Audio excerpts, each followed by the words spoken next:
त्यांच्या माध्यमातून निश्चित प्रकारे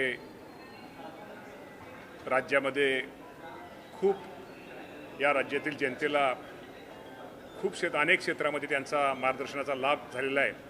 त्यांच्या जाण्याने निश्चित प्रकारे महाराष्ट्राची खूप मोठी हानी झालेली आहे। पाटील साहेबांच्या जाण्याने निश्चित प्रकारे पाटील कुटुंबीय त्यांचे सगळेच नातेवाईक या सर्वांच्या दुःखामध्ये आम्ही सर्वजण सहभागी आहोत। त्यांना मी माझ्या वतीनं राज्याच्या आमच्या जनतेच्या वतीनं वैयक्तिक माझ्या भरणे कुटुंबाच्या वतीनं मी त्यांना भावपूर्ण श्रद्धांजली अर्पण करतो।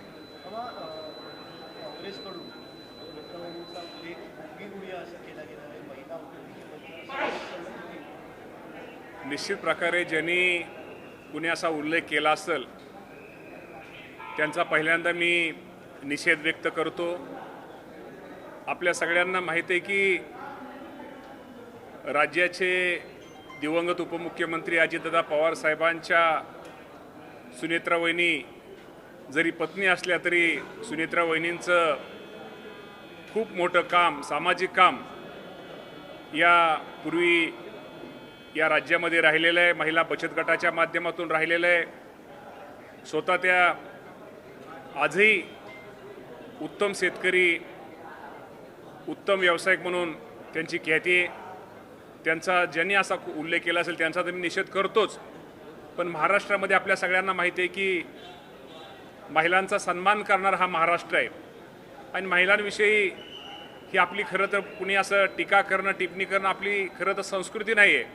आणि निश्चित प्रकारे ज्यांनी कुणी असं हे केलं असेल त्यांनी जाहीर ह्या राज्याची सुनेत्रा वहिनींची तर माफी मागावी, परंतु राज्यातील माझ्या महिलांची माफी मागावी ही आपल्या माध्यमातून मी जो टीका करणार आहे त्याला निश्चित प्रकारे त्यांना सांगतो आणि पुन्हा एकदा मी ज्यांनी कुणी हे केलं त्याचा निषेध करतो।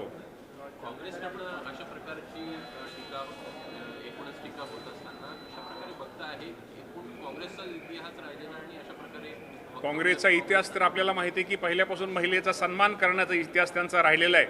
म्हणून सांगितलं ज्यांनी कुणी अशी टीका केली असेल त्याचा निषेध करतो आणि ज्यांनी कोण काँग्रेस पक्षाने ज्याचं कोण ज्यांनी कुणी केला असेल त्याचाही पक्षाने विचार करावा हे आपल्या माध्यमातून सांगतो।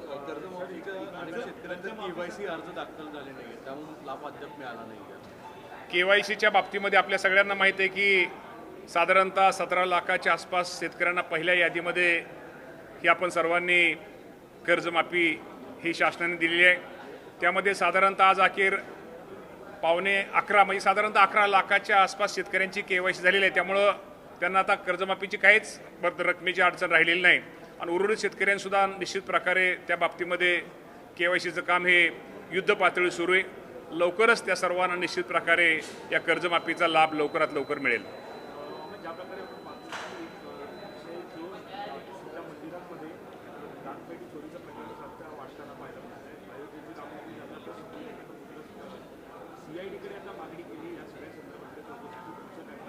शंभर टक्के आपल्याला माहिती आहे की आपण कुठल्याही